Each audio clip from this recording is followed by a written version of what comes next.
Hey everyone, it's another week of Find Your Film. This is it's an interesting week because we have maybe all three of us are traders. All three of us are going to cover this movie called American Traitor, The Trial of Axis Sally. I had no idea who Axis Sally was before watching this. I think Eric Holmes and Bruce Purkey, they're going to chime in whether this story of Axis Sally was worth watching. I also foisted on my betters this movie that, we were kind of lazy this week and we didn't track down, I didn't track down A Quiet Place too, because I haven't seen A Quiet Place. I really wanted both of them to see CastleKeep. And Eric Holmes, aka The Trial of Eric Sally, CastleKeep. Did you see any kind of, was that an interesting watch as far as teaser goes? I was trying to get you and Bruce, just seduce you guys to watch this. Was it kind of almost okay? Yeah, it was. It was. Are we getting into that now? Or are we just kind of? We're just teasing. We're teasing. Yeah, I won't say anything then, but yeah, it was not quite what I expected. We'll say that. Okay, and Eric Holmes, you do cast a giant shadow over this podcast. Can you tell our listeners, how did you stumble upon that? Is that just a random watch, or you just, I'm assuming you love one of the actors involved in the movie. Is that why? Oh, Cast a Giant Shadow? Yeah. Yes, it's one of many on my journey throughout Kirk Douglas's filmography. Speed round, Eric Holmes. Speed round. Someone comes up to you, Eric Holmes, Kirk Douglas, I need to see a movie right now of a great performance or a great movie. What's the first movie that comes to your mind? Ace in the Hole or Paths of Glory. I think those are probably the top two. But they're all good, which is kind of the point. I'm still waiting to get to that bad movie, and haven't quite. I'm avoiding his later movies. After he had his stroke, I'm guessing they carted him out. So I'm assuming if I do hit a bad one, I'll probably be later on. But maybe something like Diamonds or something like that, which co-star Jenny McCarthy. Bruce Purkey, speed round, Kirk Douglas movie. Someone comes up to you. What movie do you recommend? Do you agree with Eric Holmes, or is it something different? I'm trying to see if I can come up with something different, but probably Paths of Glory. It's so undeniably good. Directed by Stnaley Kubrick. Hot take: Stnaley Kubrick's one of the worst filmmakers in cinema. Am I wrong? I just probably. I'm definitely wrong. That was just if you're an actor who doesn't like to do lots of takes, yes. I just wanted to clickbait people to listen to this episode. That's not even a hot take. It's so patently ridiculous that we just assume you're joking. Yeah, I'm going to just tweet so we get more listens. Is Stnaley Kubrick the most overrated filmmaker of all time? I don't know if that'll get us listens, or will that actually get us away unsubscribers from our Apple podcast. Okay, so that's Paths of Glory, and my Kirk Douglas vote is this Anthony Quinn Western co-starring Kirk Douglas called Last Train at Gun Hill.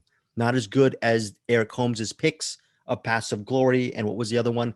Yes, Ace in the Hole. But for me, it's Last Train at Gun Hill. And of course, we were talking about Bruce Dern, a month and a half ago? Bruce Dern and Kirk Douglas in the Kirk Douglas directed feature, Posse.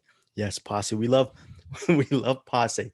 And, Bruce Purkey, what do you got this week? What do you got? Do you have like a little recommendation? It's a mild recommendation, but it's kind of an oddball one that people might not have seen. So I'm going to recommend The Windmill. And then we're all going to talk about Greg's Fox movie, Rams. Yes, you picked. Okay, remember, listeners, what's in the box? Bruce Purkey is the most generous. Well, actually, Eric Holmes is very generous because with the Entertain Mark giveaways that he does, very generous. It just makes me look like a big a-hole because Bruce Purkey is also very generous.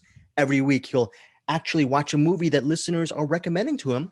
All you need to do is email brucepurkey@gmail.com or talk to him in our Cinematics Facebook group and actually recommend a movie to put in his What's in the Box segment. He actually picked my pick, which is Rams, the original version of Rams, released in 2015. Bruce Purkey actually saw it this week. He's going to have his thoughts. I love Rams. Eric Holmes, again, out of us three, he is the ultimate extra credit cinephile.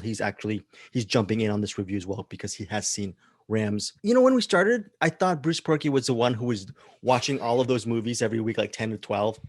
Eric Holmes, I think you're the one who watches most of the movies every week, right, Bruce? Do you agree with this? Do you think he watches the most movies, or what do you think? I think It fluctuates. I have my moments, but lately he's been winning the charge on that for sure.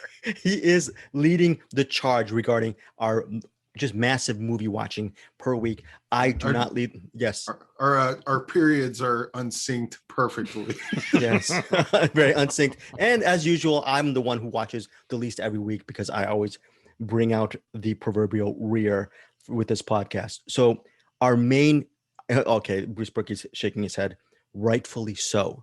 Our main review, we have two main reviews. Again, it's American Traitor, The Trial of Axis Sally. We're going to start off with that first, and then we're going to go into CastleKeep.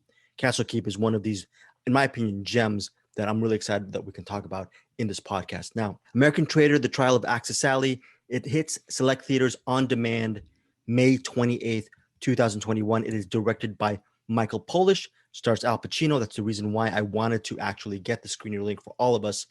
And I do enjoy the work of Michael Polish as well. Stars Meadow Williams, Mitch Pileggi. If you've known it, I'm sure Bruce or Eric, they've known Mitch a lot for those years with his work in The X-Files. Okay, so it's based on a true story, and it centers on the life of Mildred Gillars, played by Meadow Williams. And Mildred, she's an American who, during World War II, she was dubbed Axis Sally because she was a radio broadcaster and entertainer she was actually behind enemy lines, working Nazi propaganda in Germany that actually American troops would listen to. So in a way, though she's American, she was actually working for the Germans. A lot of times it suggests not willingly. She was really forced under Goebbels to actually broadcast these Nazi propaganda to the American troops. So post World War II, she is arrested for her crimes. And this movie centers on the trial of Axis Sally, aka Mildred Gillars, and that is played by actress Meadow Williams. Al Pacino has a very meaty role as the lawyer who begrudgingly defends her in the trial. Okay, so just from this narrative, it feels very epic. It's 107 minutes. It's rated R. Again, I like Michael Polish. I liked his last movie he did. I think it's called Force of Nature with Mel Gibson. I really love his body of work. It's an interesting movie. Al, we're gonna get into the weeds in a second.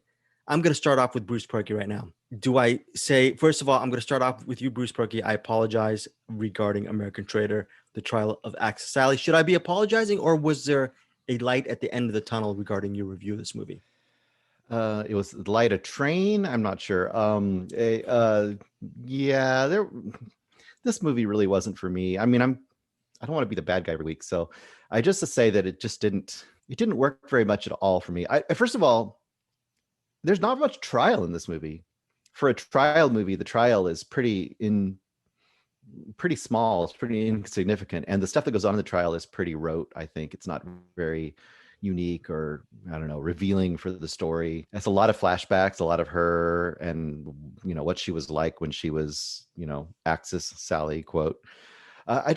It felt like this was really bound to about three sets, and it just didn't ever take off for me. It was just very bland. I have to say. Do you think the story could have, under better hands or better execution, it could have been a better story? I mean, the true story itself, was it interesting to you on a surface level, and they just weren't able to execute that? I mean, vision? It could be. I suppose it could be. It never felt like it went very deep in any way. Like, I never really felt like I understood her. I mean, I kind of tried to make a point that she was sort of, coerced into what she did, but it was all kind of after the fact. It didn't really, I mean, it could have been interesting. Yes. I feel like if we would have really understood her character and really dug deep, and maybe she was conflicted. I don't know. It felt really generic in the way it was presented to me, and I didn't feel like, and I don't want to be mean, but I don't think Meadows is really up for the task. I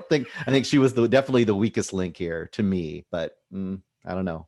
Opinions vary, as they say in Roadhouse. Opinions vary, as they say. Bruce Purkey's trying not to be the villain, but we all know in this Star Wars universe who is truly Darth Vader, and that would be Bruce Purkey. Luke Skywalker, the light. How dare you? I'm Emperor Palpatine. How do I say that? Purkatine. Palpatine. I don't know. Eric Holmes, would you consider yourself Darth Vader, Luke Skywalker, a Jedi, a member? Okay, there he's breaking out the hood. He's a Jawa. He's a Jawa. He's a Jawa. You're a Jawa, Eric Holmes. Listeners, I go can to our feel your hatred. Come to the dark side, Bruce. very good.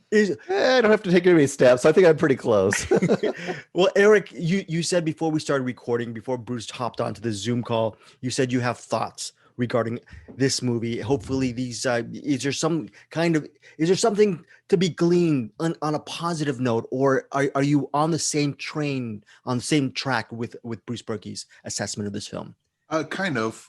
First of all, the best thing this movie did was it got me looking up the real life events of who Axis Sally was, and because I think the story is interesting. This movie was really frustrating, and not because of the movie, but the story, because part of our justice system is much like our freedom of speech.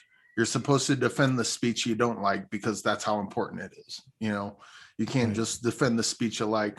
If you're a attorney, you're supposed to defend your client, and Al Pacino did not do that. In fact, he actively didn't, sorry, apparently we got a party going on out there. It's all right. Greek chorus is fine. So Al Pacino, I think his character as a attorney is very extremely unethical, which is hard to say because Axis worked for the Nazis. So it's hard to feel sorry for her, but at the same time, that's the point. And I kind of wish the movie leaned on that a little harder. It kind of did towards the end, but only sort of. I like the idea that Axis Sally is a despicable character. She worked for the Nazis, helped do propaganda, and they had the idea that she was under duress, but I think they presented it more of her being an opportunist at the beginning, but and I don't know which one it was. I mean, I guess there was that scene where she was raped, which came out of nowhere. Yeah. It's like, but that's neither here nor there. But I do like the idea of a story of having a client that's despicable and having an attorney that does everything they can to represent them in court, because that's what you're supposed to do. Your job isn't to admonish them. Your job is to give them a fair trial. And when you give them a fair trial and it turns out they were guilty, they earned it.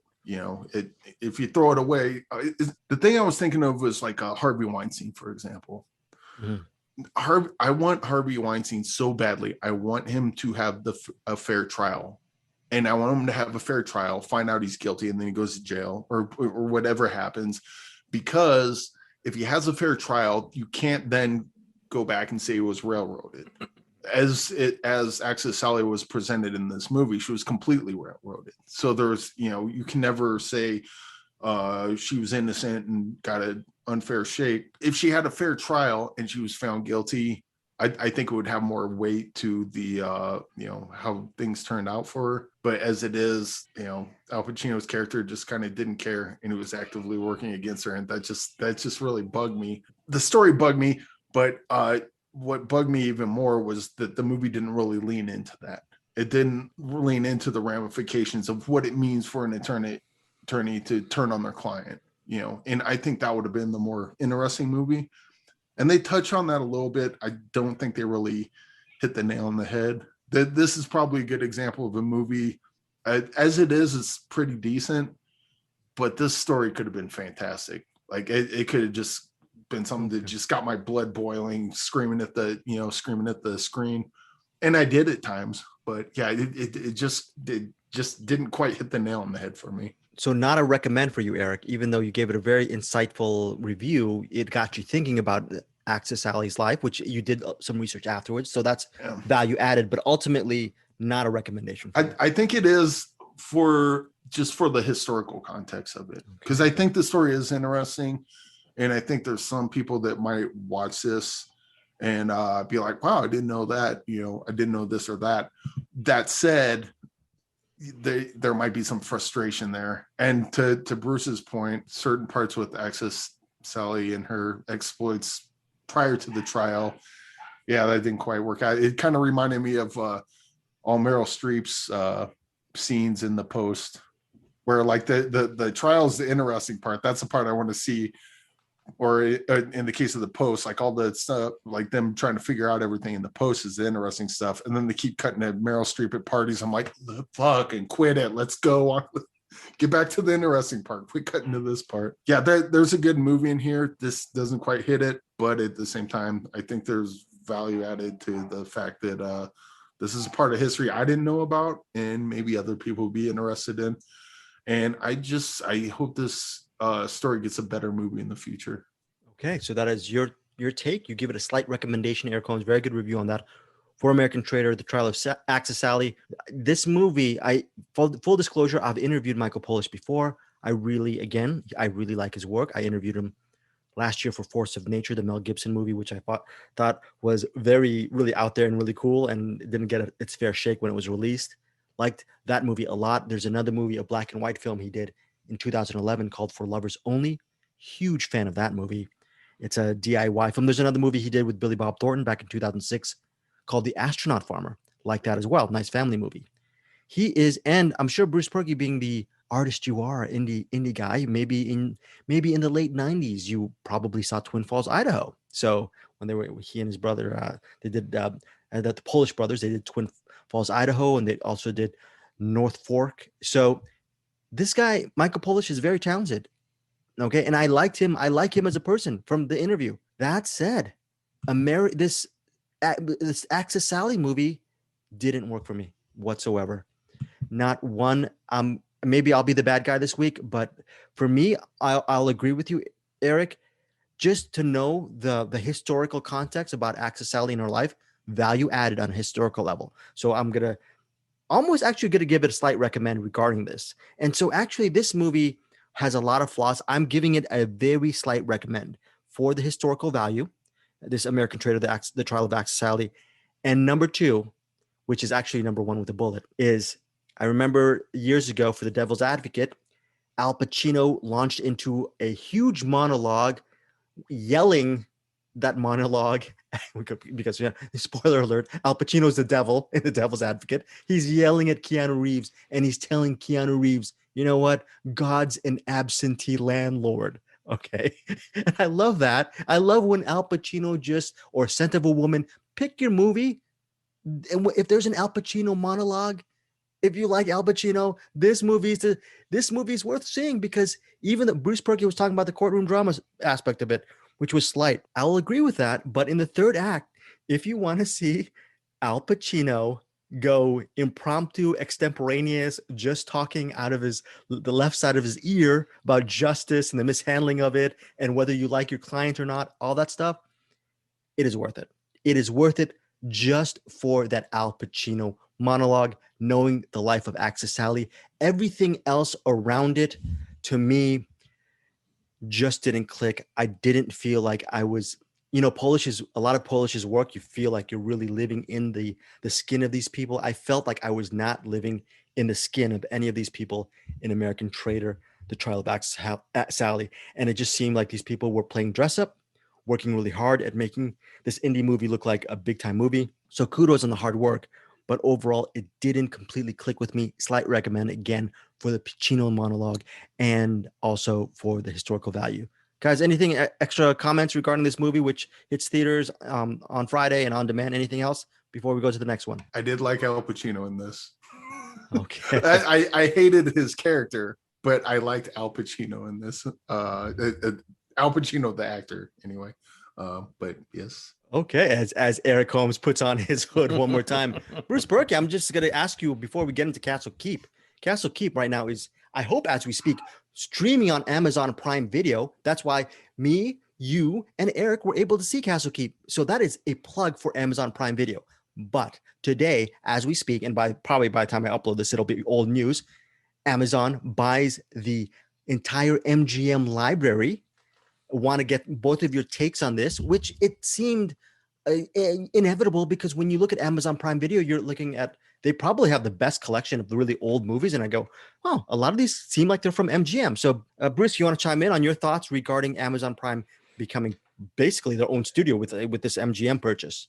Yeah, I mean, it's good and bad. I mean, it's always bad when these groups become more and more of a conglomerate and they have everything. But for the movie lover, it's good because you'll get access to even more. And I have to say, of all the studios, Netflix making their own films and various companies making their own films for streaming services, I feel like Amazon has been consistently doing some of the most interesting work as well. So the fact that they're doing some interesting stuff out of actual Amazon studios and adding this into their repertoire, I think will be really value added for. And the thing is, unlike Netflix, which some people might be jumping off of to go to Disney or whatever, pretty much almost everybody's going to have Amazon Prime Video because you've got Amazon for other things. So I think in the long run, it's unfortunately going to increase their monopoly, but fortunately give us some great options for movie lovers. So Eric Holmes, do you have a counter with that? Do you agree with Bruce regarding this Amazon purchase and MGM? Do you mind conglomerates? I don't mind, I'm going to say it right now. I don't mind. My only problem with conglomerates and being on one thing is like, the good folks here at Find Your Film, we don't get any trickle down economics coming. I want some coins. I want some crypto coins. I want some dollars. I want some money coming our way, right? And then I don't mind the monopoly. Eric Holmes, am I wrong on that? Anyway. I'm always suspect when a giant corporation gets hold of rights of art, because then they become Disney. And what does Disney love to do? They love to gatekeep their movies and keep them from people. I mean, we talked about Something Wicked This Way Comes, which is just one example. It's a Disney movie. You can't get it. So Amazon doesn't seem to do that. They just kind of put everything out there. So that's good. But I mean, you always got to be, I always get suspicious when something like that happens, because these corporations get bigger and bigger and bigger. And then next thing you know, a bunch of art gets lost as a result. I hope that doesn't happen, but bunch of art gets lost. That might be a great segue, but Bruce, yes, sir. What'll really happen is it'll, instead of being Amazon Prime and having Prime Video, it'll all of a sudden be Amazon Movies Plus for an extra $10 a month. That's what's going to most likely happen. I bet you anything. That, and quite honestly, I think they need to, and I've been thinking about this a lot. I think we need to rethink how public domain works. I think because public domain is huge, because it's a way that kind of brings ideas to people, and then they kind of rework it and put it out there. Like Night of the Living Dead is public domain. Night of the Living Dead is never going away, because anyone can access it. Anyone can do whatever they want, make whatever they want out of it, and as a result, Night of the Living Dead will live forever in whatever capacity anyone wants it to. Star Wars lives and dies at the whim of Disney. And right now it's fine if you like Star Wars, as I do. There's lots of Star Wars coming out, but the second they decide to put a paywall on everything, and that could go away real quick. Credit to Eric Holmes and Bruce Purkey for being living a life of integrity and being the watchdogs of all things art and cinema. I'm not saying that sarcastically, because Blu-ray, DVD, you never know what's going to happen with some of these films, like Something Wicked This Way Comes. There must be so many movies that really go by the wayside. So maybe, who knows what'll happen regarding this Amazon and MGM, not even merger, Amazon purchase of MGM. My personal take is I'm really a fan of this purchase of MGM as a conglomerate, because, FYI, the Find Your Film podcast, we are a member of Amazon Associates. So if you like anything or you want to rent anything, click on the links below. Okay. So I am a sellout. Bruce and Eric support them because they're not. Also sellouts. Anyways, that is our Amazon MGM take. Bruce and Eric have morals. I have no. I can't even spell morals. That we're talking about art, and we're talking about how sacred it is and how it can be bastardized or stolen or destroyed. That is one of the minor themes behind our next movie. It's a 1969 film called CastleKeep. It's directed by late filmmaker Sidney Pollack. Sidney Pollack is best known for such films as Jeremiah Johnson, 3 Days of the Condor, Tootsie, Havana, you name it, he's done it. He's a great filmmaker. And I had no idea he did this movie called CastleKeep. And I'm just going to do a quick IMDb plot synopsis of this. It stars Burt Lancaster, an actor who, Eric Holmes, as much as he likes Kirk Douglas, he's also a huge Burt Lancaster fan as well. So credit to Eric Holmes for that. I forget if Bruce Purkey, are you a big Lancaster guy, or is there still a lot more movies of his that you think you really need to see? You haven't really seen a lot of his stuff. I probably need to see a lot more. I've seen him in things, but I can't off the top of my head think of 5 of them. And The Island of Dr. Moreau. The 70s one? Yeah, I think he was in that. Was he in Yeah. that one? Maybe I'm wrong. Maybe not. Yeah, and then Brando later would be in the Frankenheimer Yeah. version. Was he in From Here to Eternity? Or yes, he's the main guy. He's the main guy. You know, he and Deborah Kerr, they're the Deborah Carr. They're making out by the swim, and then there's like that wave, and it's in black and white. So it's. I only know her from The Uninvited. Sorry, I can't. The Uninvited and The Innocents, and King and I. Innocence, yes. Yeah, Innocence. Yes. Okay, so now Sidney Pollack, CastleKeep, plot synopsis. During the Battle of the Bulge, an anachronistic count shelters a ragtag squad of Americans in his 10th century castle, hoping a battle there against the advancing Germans will not lead to its destruction and all the heritage within. Basically, you have a group of American soldiers.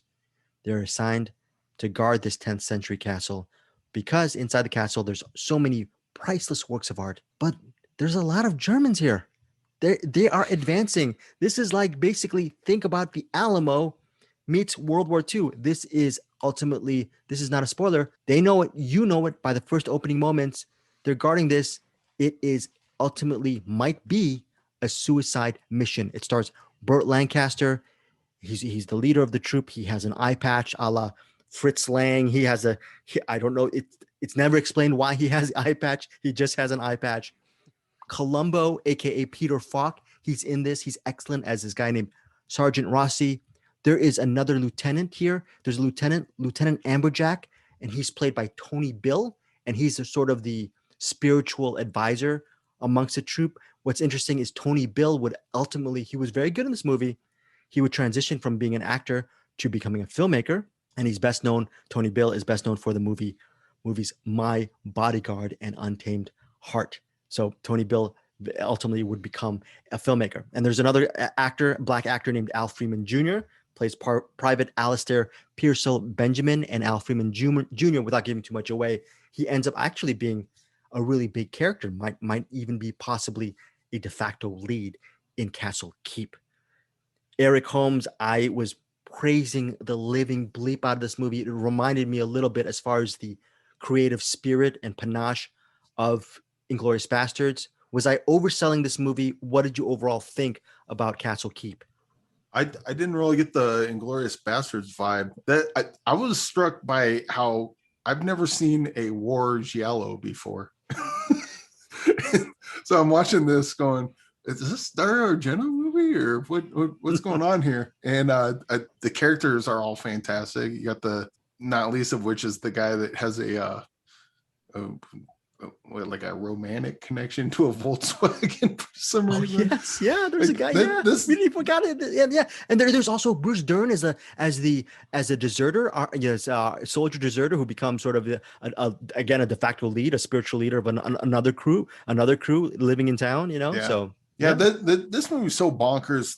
I think the story is almost incidental because it's just got so many great characters and one-liners, and it's got the Giallo kind of look to it, but it's like kind of a comedy, except for when it's not. And yeah, this movie's all over the place, and normally that would be a bad thing, but it kind of works, and I can't quite put my finger on it, but yeah, I'm totally glad I seen this one, and I can't say it would be for everyone, but I think it would be for a lot of people. I would imagine.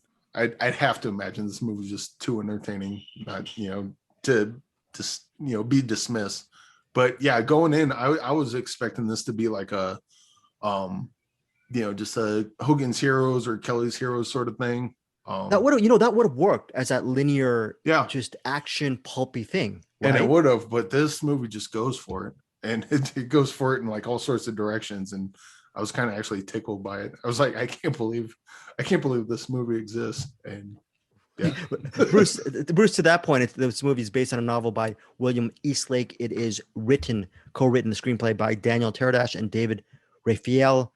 Screenplay, script, novel. I'm gonna agree with Eric. This movie is so bonkers, but I really appreciated that. I felt like the writing was actually nuanced because it was so crazy. Am I wrong on this, or what? What did you think of, or was it just too left field for you to actually digest? What did you think?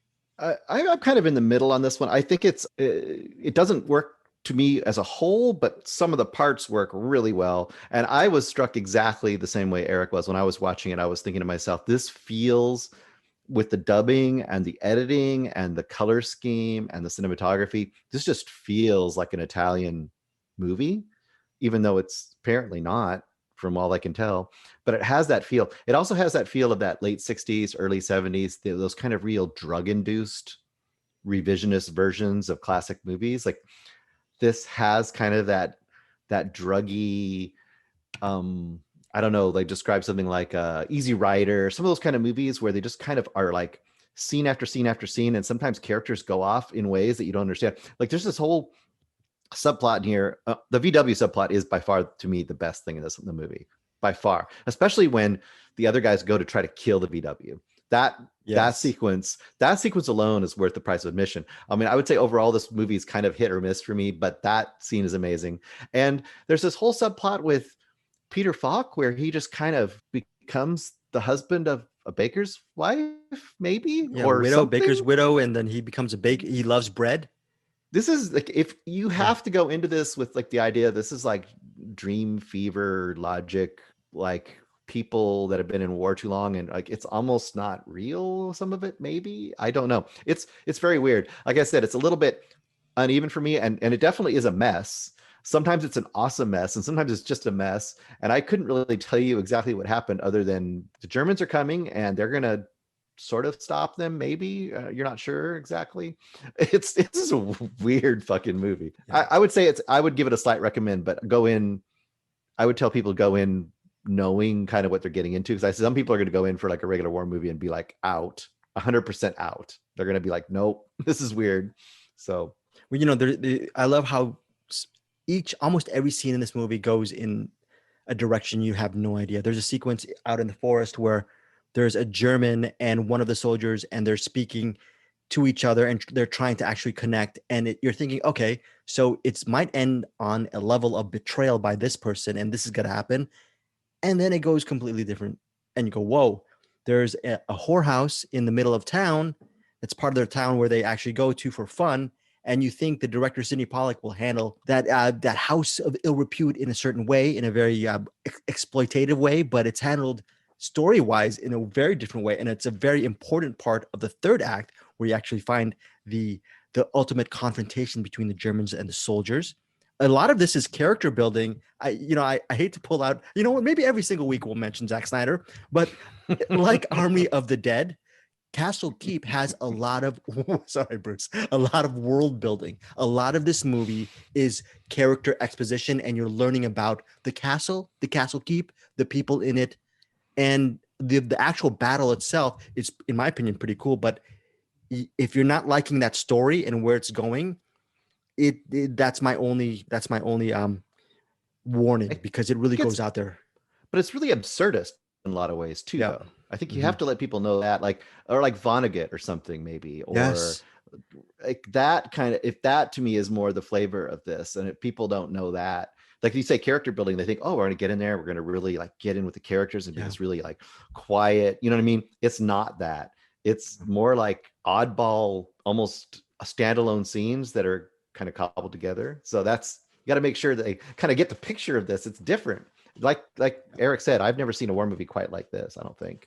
So if you're sitting, if you're listening to this and you were sitting around thinking to yourself, I want to watch a bunch of napalm prostitutes destroy 2 tanks, this is the movie for you. I'd say spoiler alert, Eric, but this movie's so bonkers that you can't just really you can't spoil this movie. You can't spoil it. The whole movie is just a bunch of non sequiturs like strung together. It's like, all right. And it's like Peter Falk is just making bread. You want some bread? Hey, I want some bread. What the fuck is happening? There are twists in this movie that you go, you know what? I kind of did not need that twist, but I guess it's here. So let's just add a twist to the bag of ingredients, right? I honestly think I think I'm a mild recommend on this one. And I just watched it in a regular mindset. But I think if I went back to this movie and just got drunk as fuck and just started watching it, I would probably love the hell out of it, because I would just know that I'm getting into this weirdness. But I think, people are going to go in. Some people are going to go in and go like, what? Eric, Greg, what are you talking about? They're gonna be like, and this movie, a lot of this movie is heroic. Okay. There is heroism weirdly here, though, but it's weirdly, and it isn't played out in the same ham-fisted, just heavy-handed, saccharine way that heroism is played out. It's in many ways, it's just not even played out. It's just such a weird movie. There are people doing heroic, Eric. The cool thing about movies like this, though, is like if you're watching it and you don't like it, just stick around for 10 minutes. Because it might turn into something you do like. Yes. It is so weird. Well, like compared to Axis Sally, like once you get into it, if you're not liking it, it's that all the way through. Other than you get a really good little moment of Pacino at the end. But this movie, like you said, if you're kind of bored of this one particular scene where, I don't know, it's the love scenes between Lancaster and the Baron's wife or whatever, and it's like, oh, don't worry, you're gonna be making bread, and then you're gonna be to prostitutes, then you're gonna have a tank, and then, it's gonna keep going. So, and then you're gonna have a Bruce Dern confrontation, and Bruce Dern's gonna be yelling. He's gonna be yelling about something. So I really want to have a conversation with the baker about the ethics of war. Right. And then I just mentioned Al Freeman Jr., very interesting, excellent black actor, a great character actor. We've seen him in a million things. I'm not spoiling too much. This private, for most of the movie, he's an incidental character. And who knows? He just becomes, just one of the main characters in CastleKeep. Just because, right? And you go, well, that never really happens, does it? No, but it happened in CastleKeep. It just dawned on me, he's kind of like Ishmael. He's kind of Moby Dick. Yeah. Mm-hmm. Very good. Yeah. I didn't even think about that, but he's kind of that. He's the and writer. They got a Captain Ahab in this too. Yeah. Oh, very good. Very good. Look at Bruce Purkey slowly but gradually enjoying this more. He throws in Herman Melville and Moby Dick. And I think for Bruce, this may just have bumped up to a 6 out of 9. 6 out of 9 Castle. We went this whole review not even talking about Burt Lancaster. Most 9 out of 10 movies we'd be talking about Burt Lancaster, right? But he's not. Bruce, Eric, he's almost a non-entity in this. He almost just stands on the battlements and just says like, okay, and then he like has a mini love scene with the lady, and that's about it. That's it. But he's top billing. This is how bonkers this movie is. You have Burt. I'm not saying he's not bad. He's good in what he does, but he's just one of the crew, right, Eric? Or do you think he's? Yeah. It'd be kind of like a Big Lebowski. Like Jeff Bridges is great in Big Lebowski, but the more you watch it, you're more interested in all the minor characters. I think this is kind of one of those type of movies where like Burt Lancaster is great in this. His character is good, but like everything that's going on around is so bonkers that it's kind of like Bruce said. He's almost, you could take him out of the movie and you wouldn't even notice because everything around him is just so ridiculous. It was like, what is that? What is going on? I get the feeling this is one of those movies too, or if you saw the making of, like if you had a making of documentary on this movie, it's probably amazing. Oh yeah. I bet you there was some crazy shit. I was reading something about like, did the castle like burn down, or one of the exterior castles they used burned down? So that's final. There's some shots towards the end where they heard it was burning down and they ran there to get some footage of it burning so they could use it in the movie. I don't know if that's exactly right, but something weird like that happened. Well, can you imagine life on the set of this movie? I don't know what hotel they went to. Maybe that town itself is where they were living. Some of those, a lot of drinking, a lot of carousing, a lot of just living. And who knows? Bruce Dern, you're still alive. Hopefully we'll get an interview with Bruce Dern, and maybe we'll just ask him all about CastleKeep. I think my least favorite part about this movie was when the zombie tiger shows up. It's like, that's a little too much. All right, Zack Snyder shot. I heard it shot across the bow. But so that is CastleKeep. We could go on forever and ever. There was this is okay. One last thing. This is how crazy CastleKeep is in this movie. You mentioned Bruce Purkey, Burt Lancaster's character. He's romancing the Baroness's wife, and who knows who she is? It the wife, the daughter, who knows? There's a little bit of a subplot there. Anyways, he's romancing her, and there's another soldier who is actually jealous of the coupling, not because he wants to be the guy to replace Lancaster and actually bed her himself. He's just jealous or just mad because he feels like she is not living up to her status in life, and or she is degrading herself, and that's why he's actually has all this hate and or maybe this disdain for her. That little subplot is just weird. Like, where does that come from? Right? He's trying to teach them all about art. Yeah, right. There's a scene about teaching art and this movie is crazy. Slight recommend from Bruce. Yeah. But as the minutes go on, and he's getting into the Herman Melville thing, I'm thinking that slight might be slighter and slight more. And then Eric Holmes. If you want a war movie, this is absolutely not a recommend. If you're adventurous, this is a very, very, very, very strong recommend. This literally depends what you're looking for. If you're adventurous, go for it. If you're looking for, I want to watch a World War II movie, stay the fuck away from this one, because this is not. It's a war movie, but it's not what you're looking for. I will say, if I could live in a movie, and I didn't die, and I didn't have any bullets, I would live in CastleKeep, because it is just weird. Okay. And it's amazing. Hang on. Greg. Yeah. So we got to find out what location you would live in CastleKeep. That's what's important. Would you live in the bakery? Well, you could see my rotund. I'm covering my rotund self. So probably house. No, because I would first of all, I would start my day off hanging out with Lancaster after he's done with his post-coital moment. Maybe have a breakfast with Lancaster's character. Look at his eye patch for about 30 minutes. Then take the Volkswagen. Actually, ask permission from the soldier. Just drive the VW into town. Okay, hopefully the Germans won't get me, but I'll go into town, and then I'll have maybe a slight appetizer.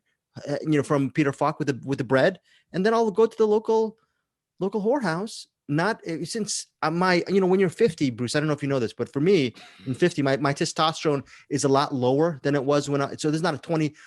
I'm not a randy person like Eric Holmes. I'd probably just go there for the conversations and the crossword puzzles. So that's it. That's quite honestly, if you're in the Volkswagen, I'd be less concerned about the Nazis and more concerned about the guy trying to hump the Volkswagen as you're driving off with it.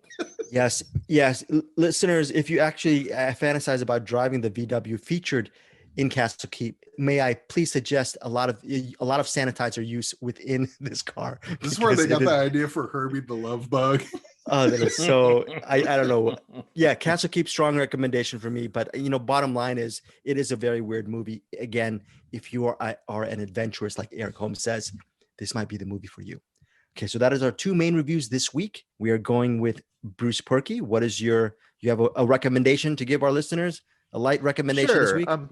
It's a mild one. It's not the greatest movie in the world, but it's I'm not going to go super artsy this week. We're just going to have something that's kind of fun and it back in my horror genre. It's on Shudder, but it's also on Hoopla. It's on AMC Plus.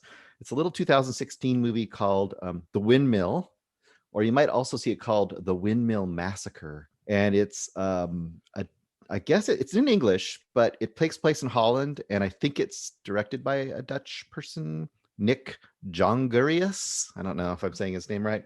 Pretty basic concept, but done really well. I'm not really a big, slasher movie kind of guy, but this is kind of a nice little subgenre of that. And it basically starts out with a main character, Jennifer. She's like a nanny, and immediately she's confronted by the parents of the kids, like, hey, we saw your ID, it's a different name, get out of here. And she's out. And then very quickly you meet like 5 or 6 other characters, and each of them has something a little bit shady in their background. You're not sure what on some of them you get to see a little hint of what's up with them. And they all end up together on a tour bus of the countryside of Holland, looking at the fields, and the canals and the windmills. And it takes them about 10 minutes to introduce all these characters and get into the tour bus. Unlike a certain movie that took 55 minutes to get to that point. But I'm just saying. Okay, Army of the Dead reference, yes. More character development in the first 10 minutes, and you got them all on the bus. They get on the bus. It breaks down. There's a spooky windmill that's not supposed to be there on the map. There's something weird going on. People start dying. There's some spooky stuff happening, but it's got some great gore. It's got a really surprisingly interesting lore that it builds up around this windmill and kind of the folklore of the area, and really interesting different characters that all are dumb in their own ways but smart in their own ways, and get really unique comeuppances. So it's a lot of fun. When they die, is it a release because they have, you said comeuppance, so or is it, do you feel bad when some of these people perished, or how, does it it's one of those movies where it's kind of like this actually operates a little more like, I don't know, for people who are familiar with it, like Tales from the Crypt or some of those old movies where you would have like a real common one in the old movies would be, you'd have Peter Cushing, right? And he's like on a train with like 5 characters and he's telling their fortunes. And as each of them gets their fortune, you get to find out about what bad thing they did in their past. And then they get their, their just desserts. It's one of those kind of things where in a sense they're all there and they all have some secret past. And that's going to somehow lock in to this overall, demise that they have. So some of them they deserve it. Some of them you're rooting for them not to have it happen.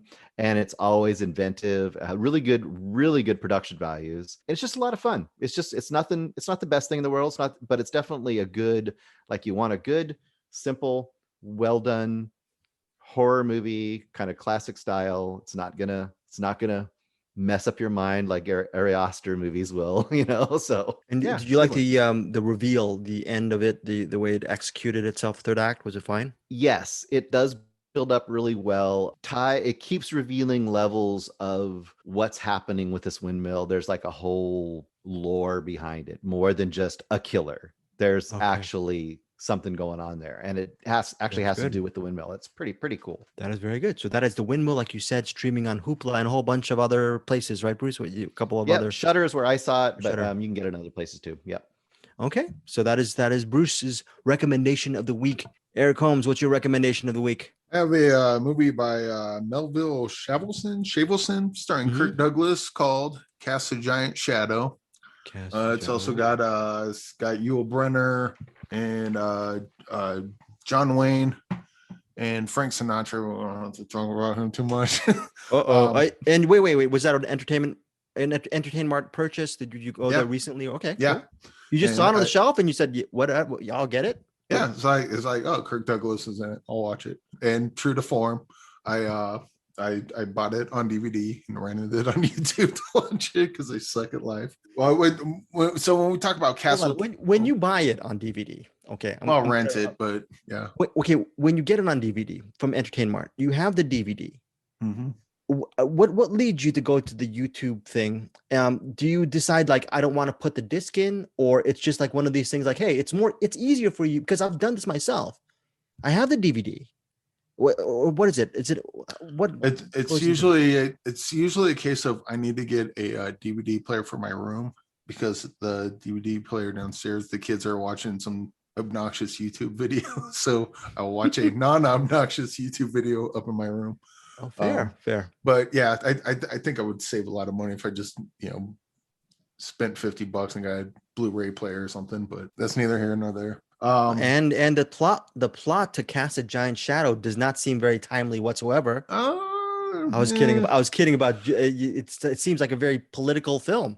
It's political. I don't know how timely it is because, so the political ramifications of what this movie's about, a lot of it went right over my head, as movies like this tend to do. I think it's about Israel trying to secede from Arab nation, or I'm going to do it. In 1947, following the UN decision to split British Palestine into separate Jewish and Palestinian states, a former U.S. Army officer is recruited by the Jews to reorganize I'm mispronouncing it, I believe, to reorganize the Haganah. So seems like a very, very political film, very interesting film. Also, Angie Dickinson's in it. Really good. Topol's in it. Yeah, very good cast. So basically, they want to get Kirk Douglas to help. He's had success with this in the past, and so they wanted to have him go over there and help rebuild. I think it's the Israel army to defend against the Arab. He's helping one of the armies rebuild itself so they can defend themselves against the Arabs, and that's what he does. This kind of has it's kind of similar to Spartacus story wise. because he goes up there, tries to build up the army, and they kind of reject him at first, and then they see how all his heroics and passion and everything, and then they're kind of like, oh yeah, this guy's on our side. Yeah, it's as far as Kirk Douglas movies go, this is probably on the lower tier, but still kind of like what I was talking about with Taylor Sheridan last week, Those Who Wish Me Dead. Had it not been a Taylor Sheridan movie, it would have been like a 10 out of 10. But since it's Taylor Sheridan, I kind of expect a little more. This one's kind of like that. And also, it was I saw this shortly after watching Spartacus, which the two are very similar. But also, Spartacus is long, so if you want like a bite-sized version of Spartacus or Spartacus Light, this would probably kind of scratch similar itches. Also, talking about CastleKeep earlier, if you want to watch a war movie, like a straight-ahead war movie, I would go this over CastleKeep because this is a little more straightforward because it's based on a true story. It's got the political intrigue, but there's a bunch of war scenes. Some of the fighting scenes are really good. They use like a blue screen a couple of times, like late in this, which look really. That I'm pretty sure it's a blue screen. I want to see what year this. 1966. That couldn't have been blue screen. It looked like blue screen because it wasn't. They had rear projection, maybe. They had rear projection, but like, so there's a part where Frank Sinatra, he's in this. He's only in it for a little bit, but he's like flying a plane, and you can tell it's like I thought would be rear projection, but he's got like this blue outline around him.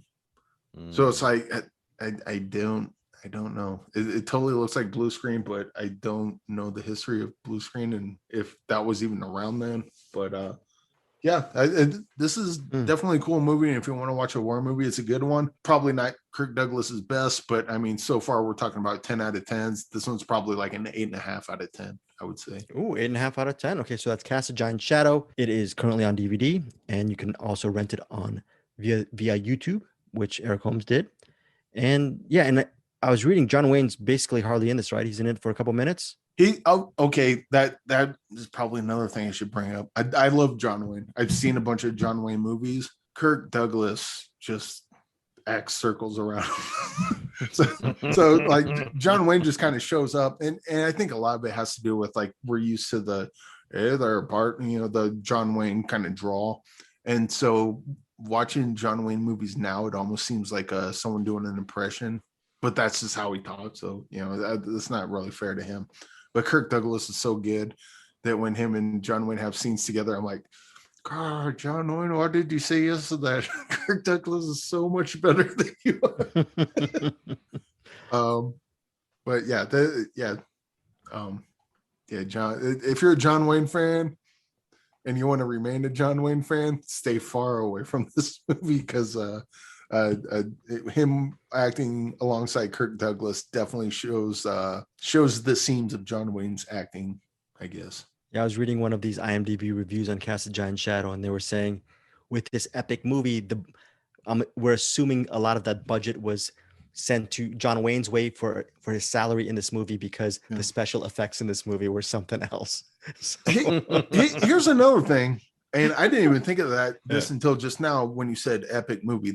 Movie is epic. I mean, it spans quite a long time, and it's quite a journey getting to where Kirk Douglas starts to where he ends. Also, the end of this is really great too. But besides that, this movie is like really epic, and it's 2 hours long.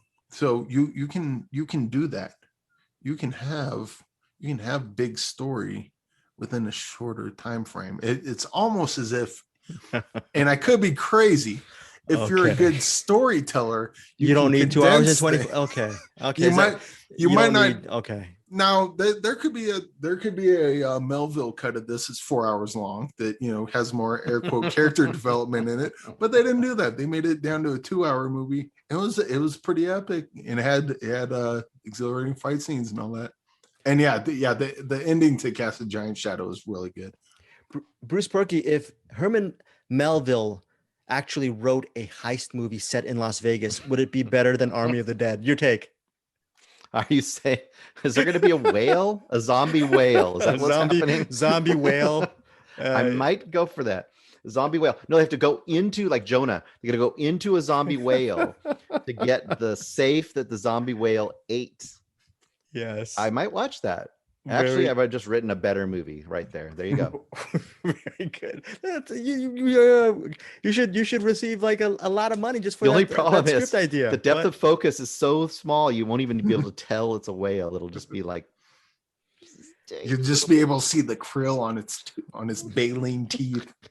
Oh wow, yes. All right, that's enough, folks. I love Army of the Dead and Zack Snyder. And by the way, heads up, I'm a huge fan of Dead Pixels. So FYI, I don't zombie krill. Zombie. Yeah, I love my Dead Pixels. Bring the best dead thing in that whole movie were the pixels. See, Bruce Purkey really is the villain of this podcast. That is so awesome. Also, yes, Bruce, let the hate flow through you. You know what? I always thought this Army of the Dead has gotten more run than that Tom Holland film. What was the Tom Holland film that we were? Oh, but then Cherry, right? Yeah, so these movies, I'm telling you, one of these days. I can't wait. I can't wait till one of these days our podcast becomes so big that we get bankrolled by all the studios, and then Eric Holmes and Bruce Purkey will be telling you listeners how much they love comic book movies, because you know why? They'll be all on the take. Oh, they'll just tell you to like OTT on the take. Eliminate that old guy. Eliminate him. On the take. Replace him with someone young and hip that will listen to us. Okay, so lastly, as far as recommendations, I just got this under the gun. I received a screener of Cruella. It's the origin story, right, Eric Holmes? It is the origin story of Cruella. Yeah, Greg, sir. I love you. I wish I could give you a hug. I'm so sorry, but go on. Is that's the biggest sorry. thing stuck in the baleen of the whale is Cruella. Very good. No. Okay. Cruella, Disney Plus. By the way, Disney Plus, thank you, Disney Plus, for supplying me with a screener. I am not on their payola scheme. I'm not saying they have a payola scheme, but look, I'm going to defend it. It stars, this is Disney Plus, Cruella, 2021. It's 2 hours and 14 minutes. It didn't feel like that. But anyways, it's directed by Craig Gillespie. Does that whet your appetite? Are you not entertained? The director of I, Tonya, Lars and the Real Girl, $1 Million Arm, in the Finest Hours. Do any of these four films? What the hell's he doing a Cruella movie for? He's a good filmmaker. Like, why is he doing that? Okay, there you go. Surprise from Eric Holmes. He's a good filmmaker. Does that whet your appetite a little bit? Why is he doing that? Bruce Purkey, what do you think? Cruella, Craig Gillespie?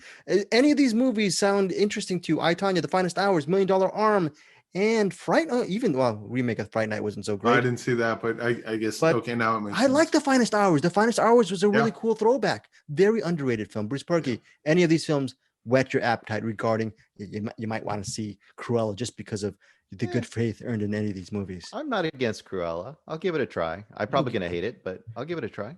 Okay, you probably hate it. Okay, the movie's set in the 1970s. In 1970s London, it stars Emma Stone. We all love. I love. Emma Stone. Don't you love Emma Stone? Oh, I love her, and just like the fact that you had to watch this, and I feel sorry for you. I feel sorry that she had to be. At least she got paid for it, though. So okay, fair enough. She's so awesome in La La Land. I need to stop. I didn't even watch this movie, but Jesus. But maybe it's an R-rated movie, and you show her just that she's slaughtering dogs and like wearing their bloody skins. Perhaps I spoke too soon. Go on. Yeah, I mean, we don't know. Maybe she's. It starts out. This is the beginning is this. I'm going to guarantee you. The beginning is it's a little puppy dog on the screen, and then it's just her spiked boot smashing it into the ground, and then the blood spells Cruella. Oh, very good. See, again, another. Yes, Cruella. Let the hate flow through. The hate flow through.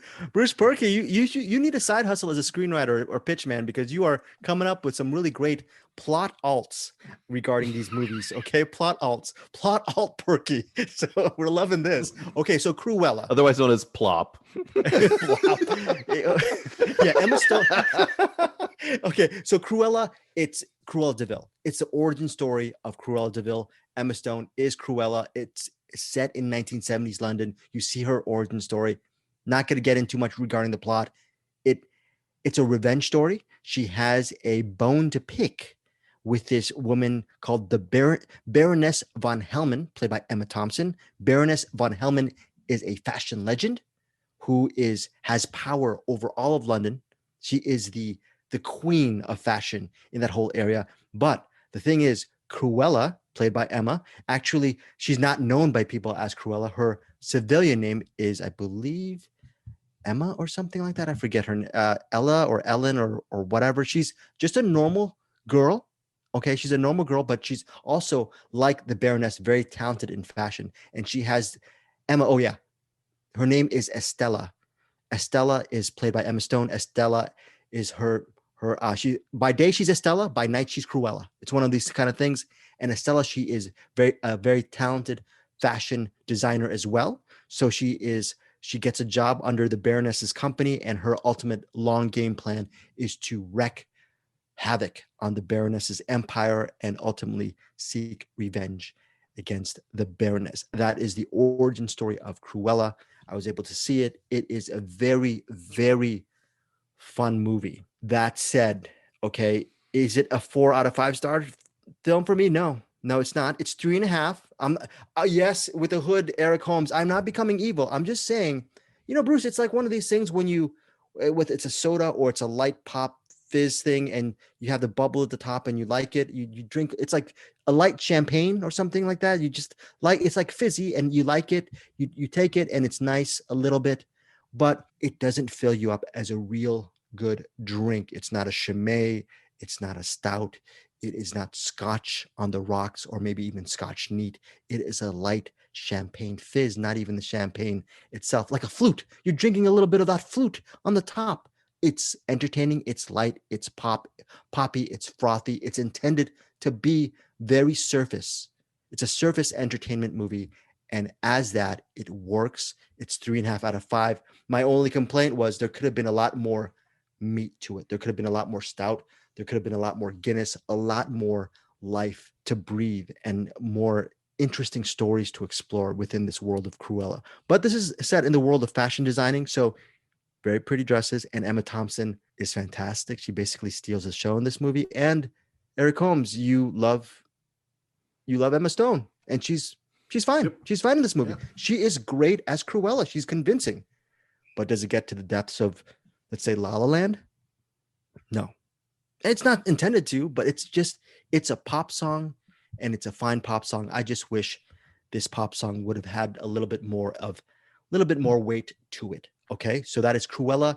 It is available on Disney Plus, I believe, starting Friday. So that is it. What do you think, guys? After my review, it's available Friday. Oh, you know what? Disney Plus with premiere access for a one-time additional fee on Friday, May 28th. Of what? $20? $30? I don't know. I don't know if it's 20, but right. Good question, Bruce. I don't know if it's 20 or $30. It doesn't say here on the press release, but again, Cruella is going to be in theaters. I'm assuming Bruce and Eric will not be seeing it. As far as, is this a family movie? I think it's a good family film to watch with the kids, especially if they like 101 Dalmatians. Eric Holmes, you a fan of 101 Dalmatians, Bruce? Any of you guys? Actually, kind of not. Kind of not. Okay. I take my kids to like Nightmare on Elm Street and Fury Road and stuff. So okay, right, take your kids to watch Psycho Gourmet. PG Psycho Gorman, Psycho for we sure. did. No, I'm not telling you. I'm saying you can bring the kids to see Cruella, or you can take them to see Psycho Gourmet. We love PG Psycho Gorman, PG for short, of course. We highly endorse that movie, and of course, most recently we have. You know what? We should do the more promotions. If you want to see really an amazing, perfect horror thriller that's basically set in an apartment, Eric Holmes, what should listeners see?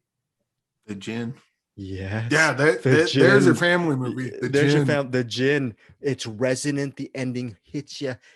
Come on, Bruce. The ending hits you right between the eyes. I would advise your kids to watch it at home alone. Mm-hmm. Okay. Much like they'll watch Home Alone, and they'll know how to defeat Daniel Stern and Joe Pesci when they break into their house. If they watch The Djinn alone, they'll know what to do if a monster is chasing them. Better yet, parents from all across the world, if you love horror thrillers, The Djinn is absolutely perfect. And if you really trust your kids' inner countenance, inner fortitude, tell your kids, hey, you know what? I just saw this really cool movie. I think it's on demand. I have it rented for you. It's called The Djinn. Have they say, you know what? Have your kids watch it alone and tell your kids before, hey, tell your kids, hey kids, I'm gonna put this on right now. And you know what? I'm gonna go out for a couple hours. I'll be right back.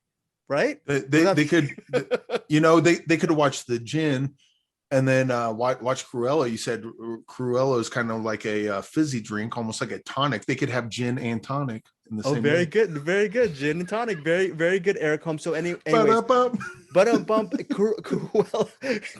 you know, Cruella out on Disney Plus with Premiere Access.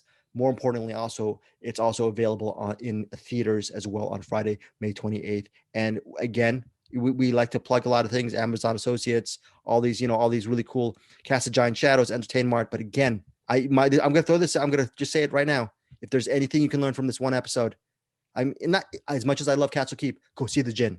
Go see The Djinn. It has to be seen. This movie has to be seen.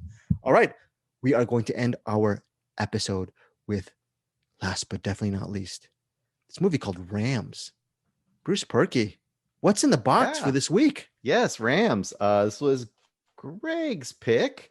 And we're doing, this has just got remade last year, I believe, with Sam Neill. I was going to do a little bit of a twist, and actually, since both of you had seen the original, if I had time, I was going to see the remake, but I did not get that in time.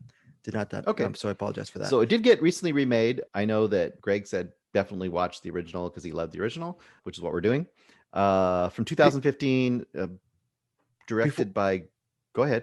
Yeah, before you get into this, the reason why I recommended Rams is because I'm a total sap, and my fear for you, Eric and Bruce, is I highly recommended this movie, and for me, it packed an emotional punch, and I hope it doesn't go down the saccharine route for either of you. So that's my main fear regarding, because listeners, I have no idea how they felt about Rams whatsoever.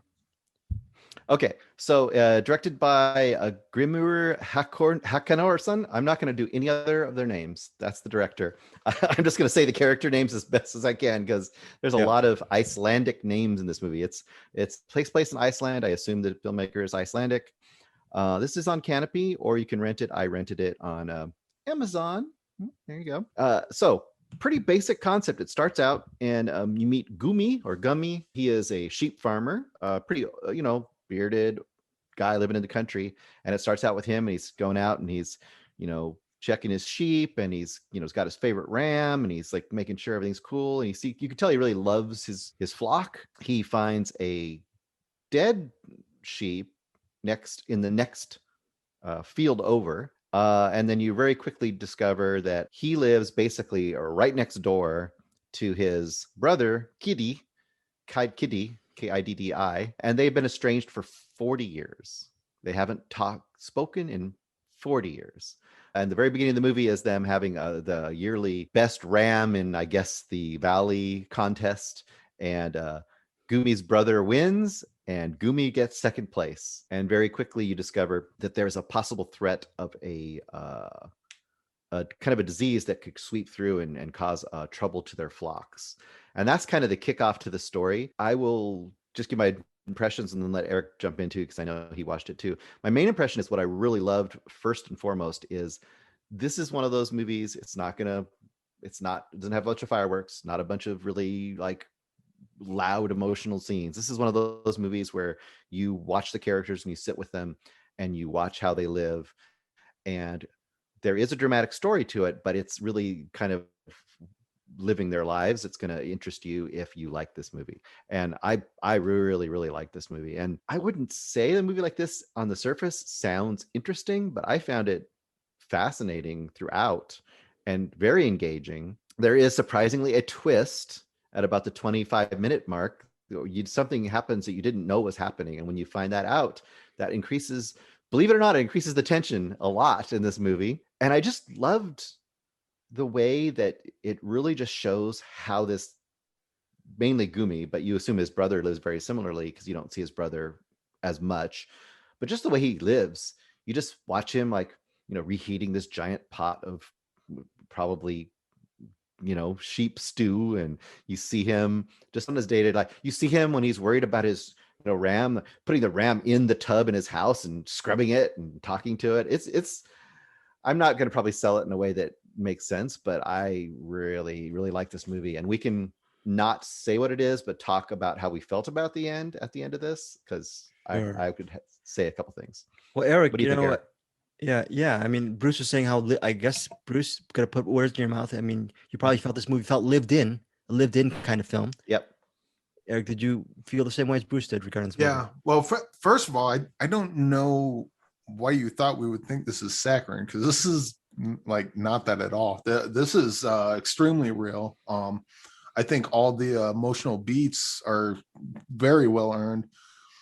And like Bruce said, this is a hard one to describe because it sounds boring as hell, but it's not. It's a really good emotional journey.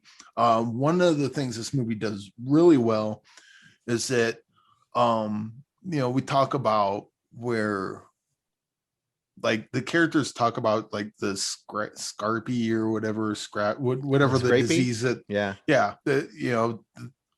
it's a big deal to them, so I guess it's a big deal to me. Like, it's not important that I know all and this movie doesn't feed you a bunch of stuff. You just kind of assume that the characters know about it, the characters react to it in a way, and therefore I'm like, okay, that's what we're doing now. The relationship between the guy and his flock of sheep is really strong. And it's not like a humping sheep sort of thing. It's nothing like that. Like his relationship to his animal is really palpable. And I don't quite understand it, but I know that he feels that way about him. So I kind of just follow along with that. The brothers, they were, that's another thing. They were, haven't talked to each other in a long time. And I don't believe they explain why. Maybe they did. Mm-mm. I know the one brother was really pissed at him because the whole he's the one that found and then told him about that. But yeah, this gives you just enough information that you need to follow along, but it doesn't hold your hand and walk you through it. But you kind of just go along with it because all of it emotionally makes sense. And I didn't know I'd love a movie about sheep farmers, but here we are. This movie's pretty fantastic. And the ending that I guess we're going to dance around is, I love the ending to this. The ending is really good. And it's kind of similar to Killing of Two Lovers. It's not, it's not the big fireworks ending, but I don't know. It really touched me. And the ending happened and I was just kind of like, yes, you nailed it. Bruce, I was thinking about endings of movies. I'm thinking about the ending of The Third Man as Joseph Cotton, the woman that he likes, walks right past him. There's the ending of The Searchers. We're talking about John Wayne with Cast of Giant's Shadow. The ending of The Searchers where, well, it's not a spoiler because you've seen this. This is this is like the Rosebud moment in Citizen Kane. You see him walking out into the distance with the silhouette of the door and everything like that. For me, Rams, the ending of it, it's something that I don't think if you actually watch this movie, it's unforgettable, and we are dancing around it. So Bruce wanted to hear your take on the ending. Yeah, and I won't talk about what the ending is exactly, other than to say it is perfect, and where the ending goes as far as how these characters are relating to each other could have been done okay in a bunch of different ways. And you can imagine things happening throughout this movie in different ways to get to a similar point.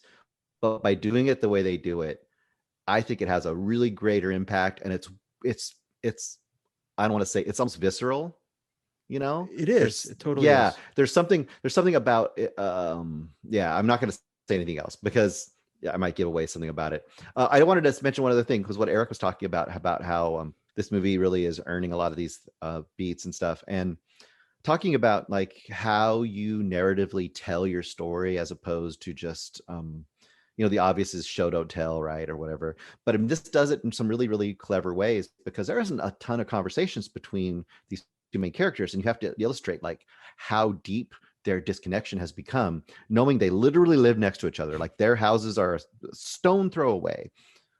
And at one point, Gumi's brother breaks one of his windows, and they have this thing where, and you don't describe it, they just show Gumi's brother's dog comes over, and he loves the dog too, and he has written up an invoice for the window, and he gives it to the dog and sends it over to his brother for the broken window. And just that simple act, I mean, there's a simple moment just telling you, like, okay, this is the level they've come to, that this is a way they communicate, and what they communicate is, you owe me money. It's just like always a constant, like, weird, like, level of fuck you between the two of them. And then just the drama of the scrapey and some of the things that happen around that are just, there's just such awesome, simple moments. There's a moment where you have Gumi just dismantling part of a barn, and it means so much, and you wouldn't think it would, but it does. And the way it's done is it's just perfect. This is just pitch perfect throughout.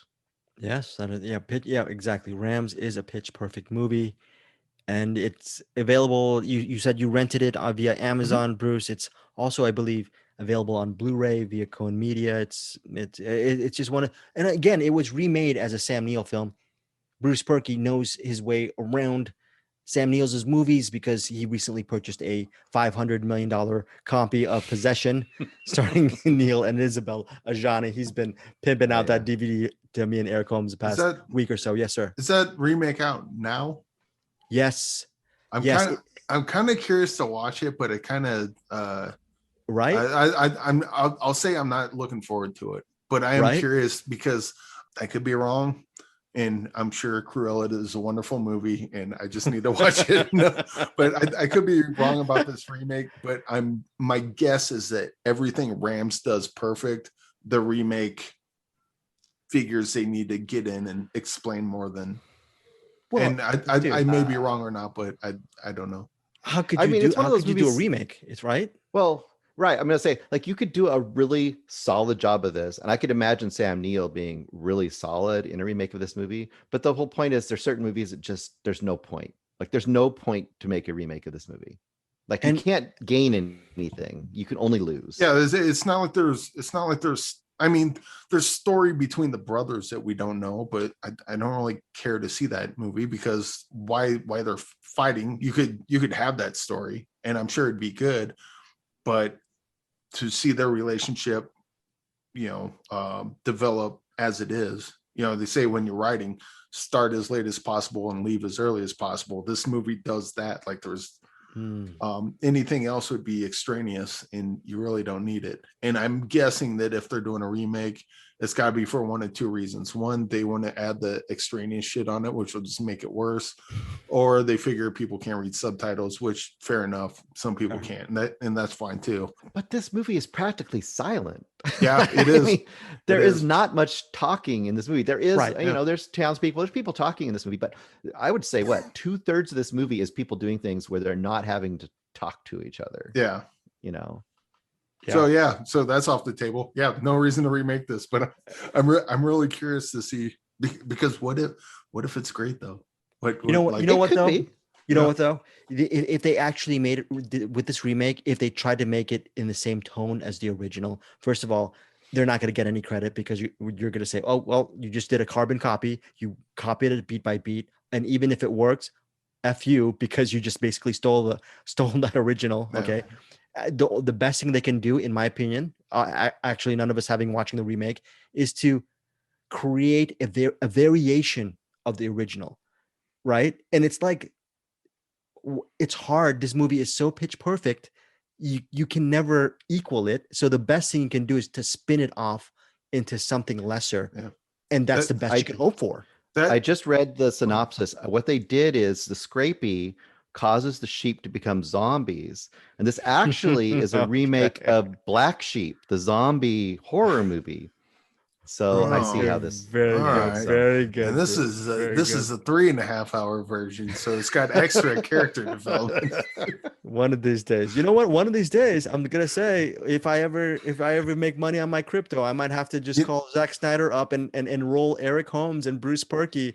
They might have scholarships to the Zack Snyder Filmmaking Academy. Who knows? This might happen. One one of these days, Zack Snyder is gonna walk up to me, say, "You're a fucking asshole," and punch me in the face, and I will have deserved it. No, the good thing about it is it's going to be in slow motion, so you'll be able to dodge it. Oh, wow, Bruce. I don't know who's gonna get punched. Maybe I might be the first one to get punched because I'm such a Zack Snyder. You're like, no, I was the one that liked you.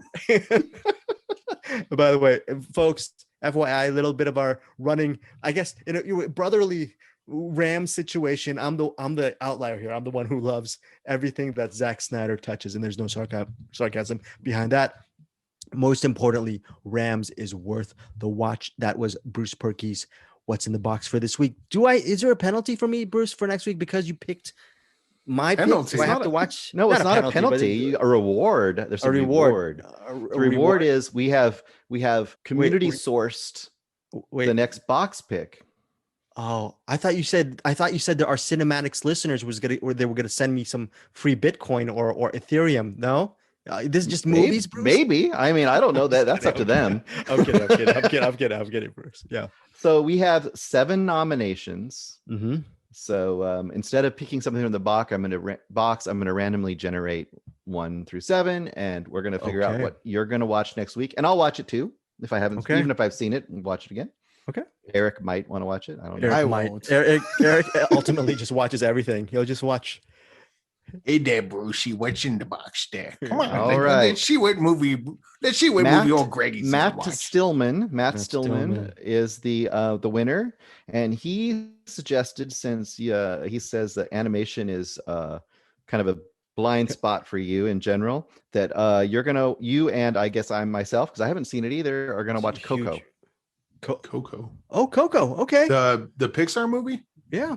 Yeah. Oh, that's a good one. By the way, Matt Stillman is part of our Cinematics Facebook group every single morning. Please join our Cinematics Facebook group every morning. And this is not sarcasm. You'll be treated to at 4 or 4:30 in the morning, a post on our Cinematics Facebook group from the aforementioned Matt Stillman. And he'll actually do an insightful review on movies that he's been watching via Criterion or Canopy. He does a lot of really cool capsulized reviews for our Facebook group.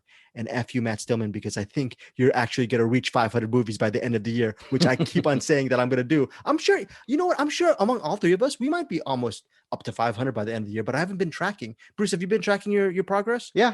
I'm at like 180. Oh, if you have 180, I must have like 150. So we're not going to make 500, right? No. Yikes. I made like 400 last year. That's fine. 400 is good. 400 is good. Okay. But thank you, Matt Stillman, for Coco. I have, disclosure aside, I have seen Coco, but I'll see it again. Okay. So have you, okay. And you've seen Coco as well? No, I haven't seen it. No, I have. Okay, good. Well, it's really good. It's yes, really. You could always watch Eric's. Eric's? You could watch Eric's suggestion in lieu of Coco, and I'll watch Coco. No. What was Eric? Eric, what was your suggestion? I know what your suggestion is, Bruce. Rosemary's Baby. I'm sorry, but again, what was it wasn't. I picked a streaming movie on Pornhub called Bat Pussy.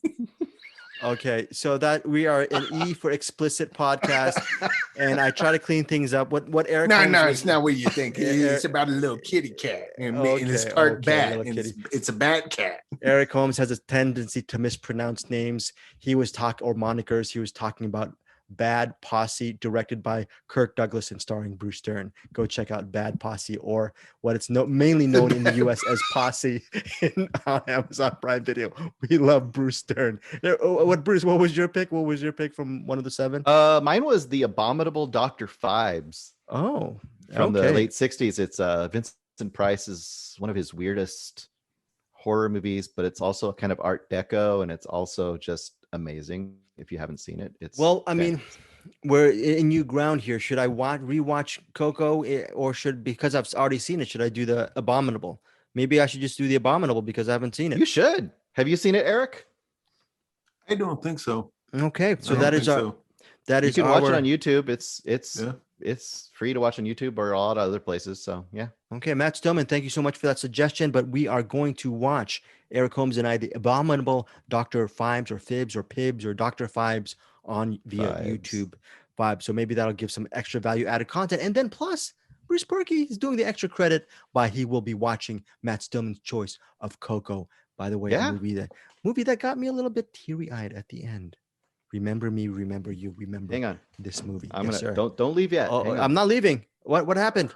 Oh, Bruce is gonna be back in a second. He's gonna come. He's coming out with a physical media thing. But I had no idea that Bruce was wearing a really cool Melvin shirt. I need to listen to more Melvins because Melvins, Nirvana. Oh, and yes, Machine, which was my brother's band. Oh, a Machine.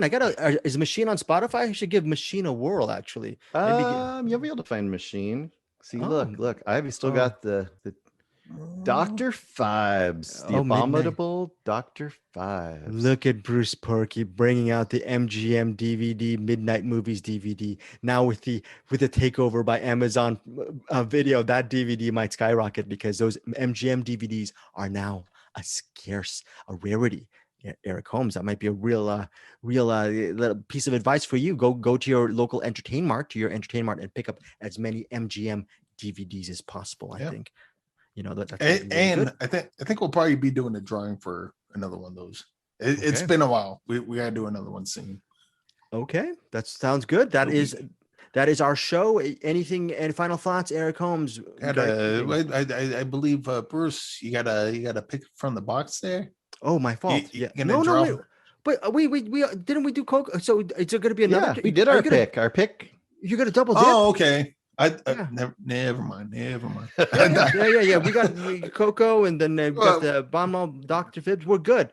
You know what? Eric Holmes, you know what? See, I thought that was on top of what's in the box. Eric Holmes is still in CastleKeep mode. We abandoned that weird ship long ago. Eric Holmes, you're in the CastleKeep mode. Get out of the castle, Eric Holmes. It's burning down. Get out now. I just got that Volkswagen in my head, and that's all I'm thinking about right now. Yeah, listeners. Yeah, okay. See the gin. That's first of all. And number two, if you ever secretly were in lust with a VW bug, here's your movie. My CastleKeep. Curves on that Volkswagen is so goddamn sexy. Okay, Eric Holmes sounds very weird and creepy right now, but you know what? It's actually apropos because CastleKeep gets really weird and creepy. Speaking of weird and creepy. No, I'm just going to say, speaking of the ultimate villain of the show, Bruce Purkey, you're going to have our final thoughts regarding this week. Plop, plop, plop, plop, plop, plop, plop, plop, plop, fizz, fizz. Oh, what a relief it is, folks. We are relieved that you listen to our show. It's just a really bad analogy. Plop. By the way, Eric Holmes, do you know what plop, plop, fizz, fizz, or are you just too young for that kind of analogy? Alka-Seltzer. Oh, very good. Very good. The jingle for after you watch Cruella. Oh, that's after you. You can use it after you watch Cruella. Bruce Purkey, very good. It's a fizzy drink. It's fizzy. It's fizzy. Very, very fizzy, folks. We will see you next week. Thank you so much for listening to us on Find Your Film. You know what? Anything? Email Eric Holmes at hamslime@gmail.com just to say hi. Entertain Mart stuff. Hit him up. Bruce Purkey at gmail.com if you want some what's in the box conversations or film recommendations. And that is it. We will see you next week. Have a great week watching movies.